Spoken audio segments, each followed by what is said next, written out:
txt.length pour trouver le nombre de caractères qui est dans une chaîne de caractères. Ça marche. We are Vikings. Utiliser. Vous voyez ici, il y a une échappe, une double cote. Si on met ce texte-là comme ça, les doubles cotes vont...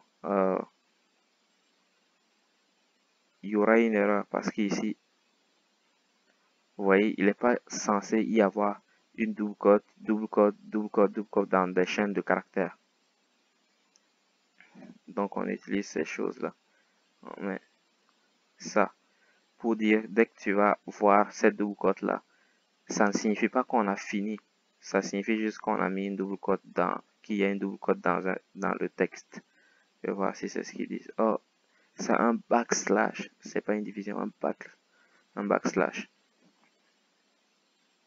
Je vais copier. C'est ce qu'on appelle une échappe.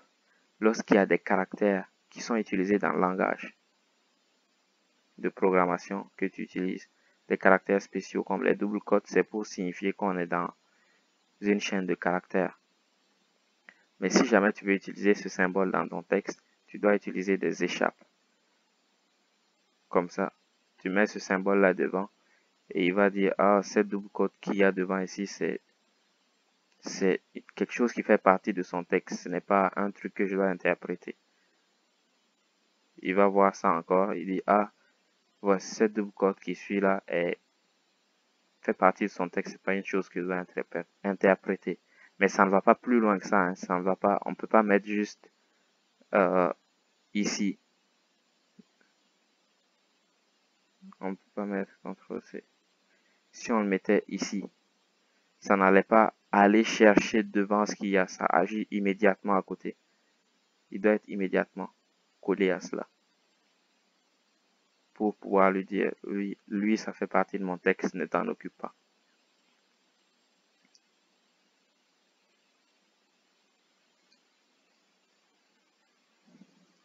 Concaténer deux chaînes de caractères.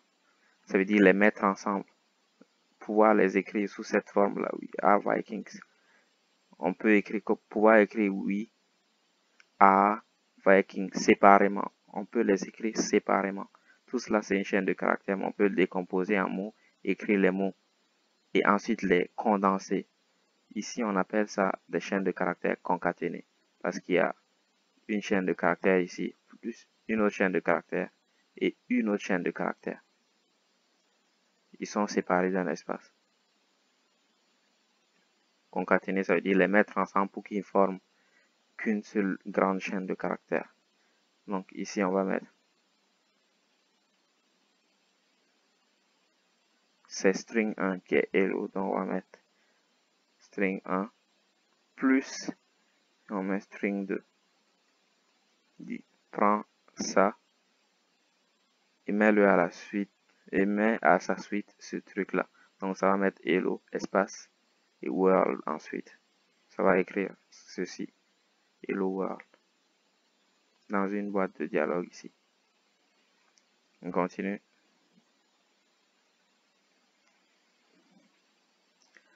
ABCD. Trouver la position du caractère H. Pour trouver la position d'un caractère, on dit index of. Ou ici c'est peut-être... Non.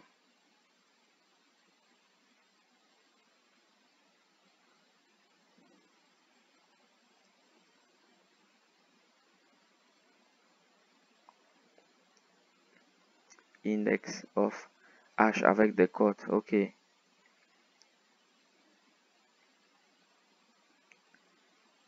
Of. Et ici, on met des codes. Comme ça. Parce qu'on ne peut pas écrire juste H dans... Si on écrit des caractères qui ne font pas partie du langage, il va le comprendre comme une erreur. Si je mettais H comme ça, juste dans le fichier, il va le traduire comme une erreur. Parce que H ne veut rien dire en JavaScript.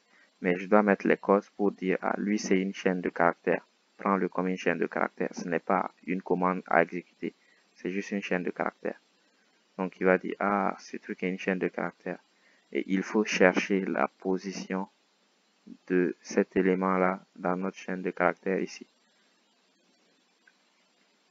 Si on veut trouver la position de l'élément H dans la chaîne de caractères, voici comment on écrit index of. Pour dire, trouve-moi son index. Son index, c'est sa position. Sachant que la position de A ici, c'est 0. On commence à 0. Donc, ça va faire 0, 1, 2, 3, 4, 5, 6, 7. Ici, ça serait 7. Parce que A, on commence à 0. On commence à compter à partir de 0. Utilisez slice pour retourner le mot banana.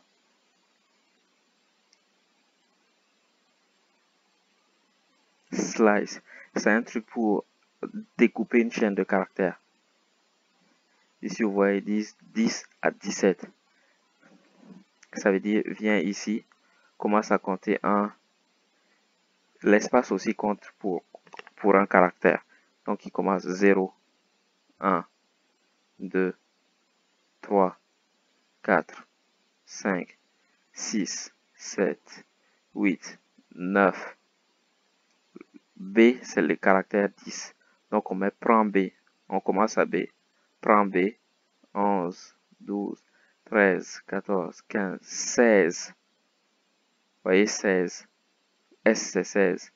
Mais on veut prendre le caractère S aussi. Donc, on dit, prends jusqu'à 17. Sauf que notre ordinateur va dire, je commence à 10. Ça veut dire, je prends B, A, N, A, N, A. Je prends S. Et je m'arrête là. Quand on dit jusqu'à 17, ça veut dire, prend jusqu'à 16. Il prend jusqu'à 16 et il s'arrête. C'est-à-dire, il ne va pas prendre celui qui a 17. Quand on met le dernier ici, ça veut dire fais, prends ça, mais ne prends pas le dernier, prends tous les caractères sauf le dernier.